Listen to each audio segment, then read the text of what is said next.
جونمو الان درست الان لودر برمی داره شما تو امروز از بر بزن امروز تو صبح از الان برمی داره لودر میاد تا الان حامد میاد شو نه الان لودر میاد نه خیلی کناریا کم بکشی ورتر حسا یکم بیا این ورتر خیلی کناریا الان حامد میاد کامل به هم داره شو همینجا تو هم پیاده رو کن نه اونجا جا هستی که همش الان میارداره لودرا نه خوانی غلطک نیست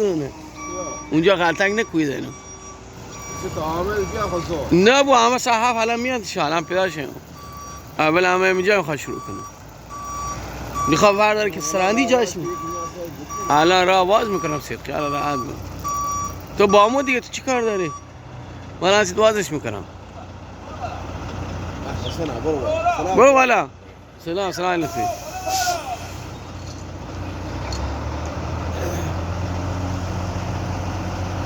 برو نه دنگم خیلی تریلی ببری بالا خب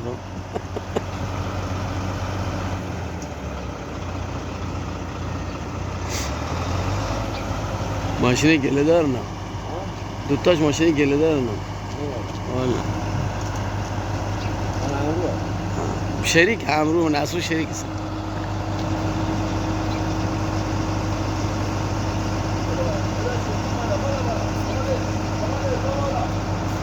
اصلا همه جمعش ام علی هستن الان ور میدارن میخواد کار کنه نه الان ور میدارن جونو الان همه باشه چش الان بردارمش کارت نبودی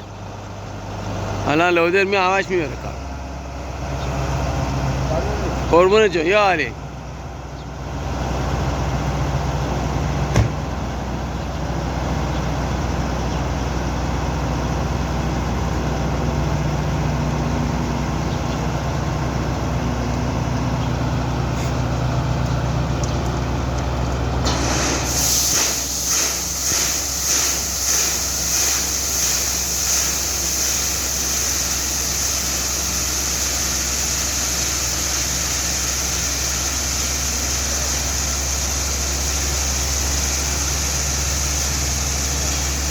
الان خوبی؟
بگو برو جلو برو جلو